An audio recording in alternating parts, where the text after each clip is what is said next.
All right, we got we're in Second Chronicles chapter 33. All right. Oh, excuse me. Uh, Manasseh reigns in Judea. Manasseh, sorry if I mispronounced anything, was 12 years old when he began to reign. Wow, 12 years old, man. And he reigned 55 years in Jerusalem, and he did what was evil in the sight of the Lord, according to the abominations of the nations whom the Lord drove out before the people of Israel. For he rebuilt the high places that his father Hezekiah had broken down, and he erected altars to the Baals, and made Asheroth, and worshipped all the hosts of heaven, and served them. And he built altars in the house of the Lord, of which the Lord had said, In Jerusalem shall my name be forever. And he built altars for all the host of heaven in the two courts of the house of the Lord. And he burned his sons as an offering in the valley of the son of Hinnom, and used fortune-telling and omens and sorcery, and dealt with mediums and with necromancers. Now, in regards to that, it's all about how you use things. So, like tarot cards, readings, all that shit, to me, personally, I feel as long as it's being used for good and to help perpetuate good and love, it's not bad. So, just wanted to share that with you. That's just my feeling. And I also know, like Poppy, like Joshua, who's, I think, the reincarnated Jesus Christ, was all about cards. Like, that motherfucker would be doing fucking readings with a deck of playing cards. So, and just sharing that. All right, so with necromancy, he did much evil in the sight of the Lord, provoking him to anger. And the carved image of the idol that he had made he set in the house of God, of which God said to David and to Solomon his son, In this house and in Jerusalem, which I have chosen out of all the tribes of Israel, I will put my name forever. And I will no more remove the foot of Israel from the land that I appointed for your fathers, if only they will be careful to do all that I have commanded them, all the law, the statutes, and the rules given through Moses. Excuse me. Manasseh led Judea and the inhabitants of Jerusalem astray, to do more evil than the nations whom the Lord destroyed before the people of Israel. Manasseh's repentance. The Lord spoke to Manasseh and to his people, and but they paid no attention.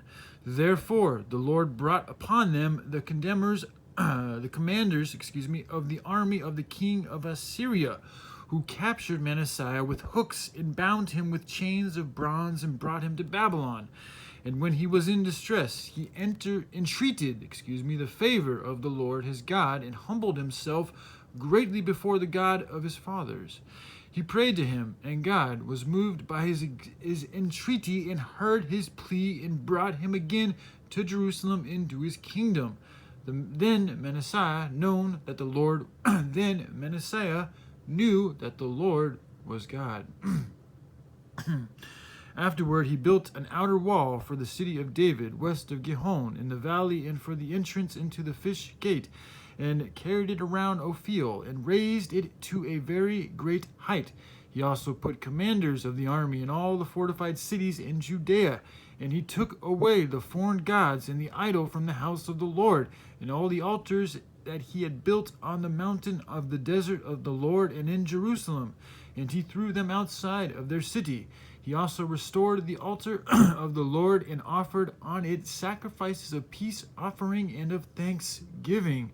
And he commanded Judea to serve the Lord, the God of Israel. Nevertheless, the people still sacrificed at the high places, but only to the Lord their God. Now the rest of the acts of Manasseh, and his prayer to his God, and the words of the seers who spoke to him in the name of the Lord, the God of Israel, behold, they are in the chronicle of the kings of Israel, and his prayer, and how God was moved by his entreaty, and all his sin, and his faithfulness, and the sites on which he built high places, and set up the Asherim and the images, before he humbled himself. Behold, they are written in the chronicles of the seers. So Manasseh slept with his fathers, and they buried him in the house, and Amon his son reigned in his place. Amon's reign and death. Ammon was 22 years old when he began to reign, and he reigned 2 years in Jerusalem, and he did what was evil in the sight of the Lord, as Manasseh his father had done. Ammon sacrificed to all the images that Manasseh his father had made and served them, and he did not humble himself before the Lord, as Manasseh his father had humbled himself. But this Ammon incurred guilt more and more. And his servants conspired against him and put him to death in his house. But the people of the land struck down all those who had conspired against King Ammon, and the people of the land made Josiah his son, king in his place. All right, I love you guys. Hope you have a good day. Thanks, bye.